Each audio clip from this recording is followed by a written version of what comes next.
Hello and thanks again for joining me. I want to address a report that first surfaced Friday in the Washington Post about a high school principal accused of sexual harassment multiple times and subsequently promoted.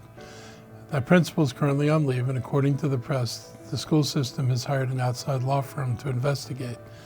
The allegations raise many questions about how the accusations were actually handled.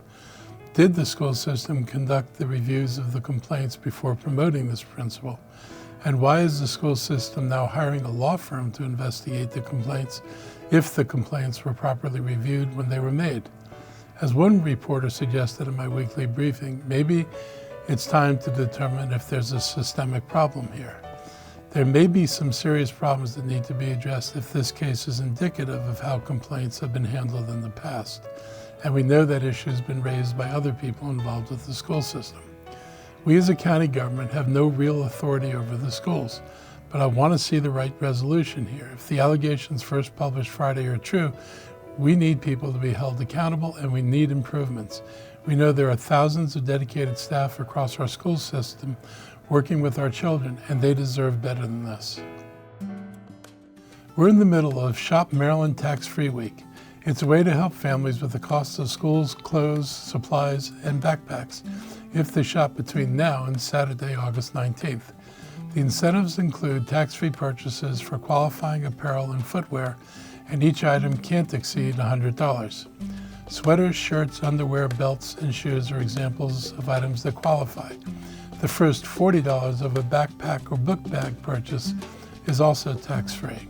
This promotion is unique to Maryland and not available in neighboring jurisdictions like DC or Northern Virginia. For families with limited means, these savings can really make a difference in how much money they are spending to send their kids back to school. This week, State Comptroller Brooke Learman joined my weekly media briefing to discuss the sales tax break being good for our local businesses. It gives Maryland an advantage in attracting shoppers from our neighbors to patronize our stores. The money spent throughout the week goes to support our local economy. I'd like to pass along well wishes to two members of our Montgomery County Fire and Rescue Service and Maryland Task Force 1 team who are now in Hawaii. Alan Rossi and John Gilkey are leading their dogs, First and Piper, through the damage from the wildfires. Around 100 people have been killed so far, but recovery operations will continue. FEMA is on the scene providing temporary shelter, and volunteers are doing all they can to bring comfort to those who have lost loved ones and their homes to the wildfire. Massive and deadly wildfires are happening at a much higher frequency now, and we can see this around the world. The lack of communication to forewarn residents of these fires is also a concerning issue, and I'm requesting our emergency management and first responders to review the failures to notify and alert people during this wildfire so that nothing like this ever happens here in Montgomery County. These wildfires are a direct result of climate change. From Canada to Greece and now Hawaii, extreme weather events have gone from once-in-a-generation events to monthly occurrences. We need wide-scale changes to decelerate the impact that global warming is having on the Earth. I hope our rescue crews are successful in helping those who've lost so much find some peace. Our thoughts and sympathies are with the residents and visitors to Maui and the state of Hawaii as they recover from this tragic week. As we are just under 2 weeks from the beginning of school, it's very important that our parents make sure their children have the proper shots and immunizations needed to attend school. Our HHS team has been working with MCPS to ensure that all students and their families are aware of the requirements and are providing access to receive them if needed. Our COVID numbers continue to slightly increase. Everyone seems to be noticing family, friends, or coworkers with a recent COVID infection, and I've seen the same among people I know. This is happening across the nation, not just here in Maryland. The good news is that we have yet to see a dramatic increases in the serious illnesses or deaths. I'm glad that our HHS team in our county continues to monitor COVID, and we report out weekly during this briefing. Our society and media is trying very hard to move on from this virus and acting as if it's gone. But it's still in our community, and we're going to continue to focus on it. It's still more deadly than the flu, and I don't think most people realize that. But that does not have to be the case. Vaccines are widely available, and they're extremely effective in lessening the impact of the virus. Virtually no one would have to die if everybody got vaccinated. Our new booster is expected here in just over a month. It's going to be a challenge for us to refocus efforts to get people reboosted, but it's important. The new booster focuses on the latest variants of the virus. Last fall, fewer of our residents came out for COVID booster shots than we normally see for the annual flu shot, even though COVID remains more serious and deadly than the flu. We would like our residents to get both shots this year. This will reduce serious illnesses. As our summer begins to reach its last few weeks, I want to remind everyone of the numerous farmers markets we have in our beautiful county. This is also National Farmers Market Week. This year there are 22 farmers markets in Montgomery County that the Office of Agriculture has communicated with and is aware of. They are searchable by visiting the Office of Agriculture website. Using farmers markets are important to our sustainability efforts. Much of our food is unnecessarily trucked over vast distances, just contributing to the emission of greenhouse gases. By sourcing food locally, we can dramatically reduce the carbon footprint of food. How our food is produced can also have a significant environmental impact, and our farmers are using best management practices to reduce greenhouse gas emissions. By attending these markets and speaking directly to the men and women that farm here, you can learn more about local practices. By understanding production methods, you can choose foods and lower environmental footprints by choosing things that are grown with sustainable or regenerative agriculture practices. Farming is evolving, and we see greater efforts to rebuild soil and use cover crops, maintain insect diversity, not all insects are bad, and use fewer pesticides and create border areas for wildlife around farms. All these practices contribute to the conservation of resources and the long-term viability of our local ecosystems. Another often overlooked aspect of the connection between local food sourcing and climate change is the reduction of food waste.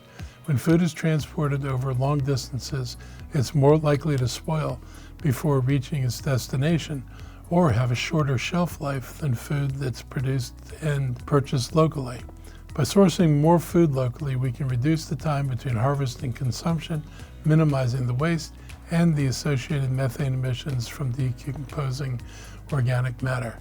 By understanding the broader context and consequences of our everyday actions, we can all make more informed decisions that collectively contribute to a more sustainable and resilient future. We're having an eventful county fair this year. Since it opened Friday, at least 2 calves have been born at the fairgrounds. A 4-H king and queen have been named, and thousands of people have been out to enjoy the food, carnival, animals, and entertainment. I want to thank 4-H and the Future Farmers of America for inviting me to be in Sunday's parade. The fair is a great way to celebrate all that happens throughout the year in Montgomery County's agricultural reserve.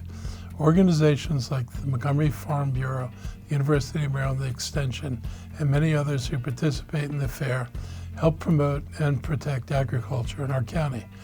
There are over 93,000 acres that are designated in our county for farmland and rural open space, which is more than 1/4 of the total land in Montgomery County. The reserve was conceived of more than 40 years ago to keep urban sprawl from moving too deeply into land meant for farming and raising livestock. Innovative land conservation planning was used to help get the most out of the land for our farmers. Today, more than 550 farms are working to produce local fruits and vegetables for farmers markets, grocery stores, and restaurants in the DMV, and they add $281 million to our local economy annually. We're still making important additions even all these years later with this summer's opening of Crossvines. It's meant to serve the public with a bistro and event space, but also helps cultivate what I believe will be a growing wine industry here. We have the right kind of land and climate to replicate what Virginia has done with its wine industry. And now we've provided a grape crushing facility to help our local farmers keep costs down while they produce excellent, high-quality wines.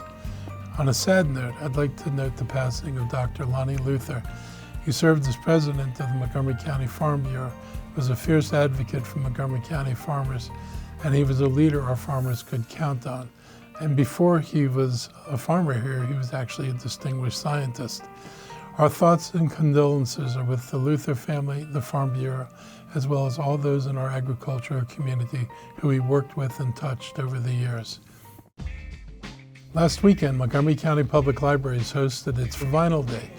The free event welcomed hundreds of hip-hop and music lovers to the Brigadier General Charles E. McGee Library in Silver Spring. We had some great community partners like the Mid-Atlantic Scratch League, eager to show off their skills and share the love of vinyl records with the community.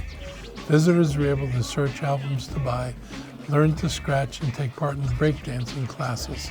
The DJs mixed in a little Hotel California, per my request, and I bought an album at the record sale.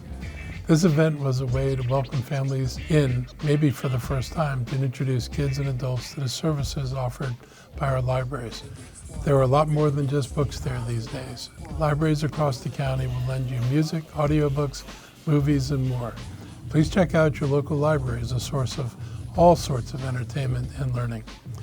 So that's a wrap for today. I hope you have a great week, and I will be back again next week.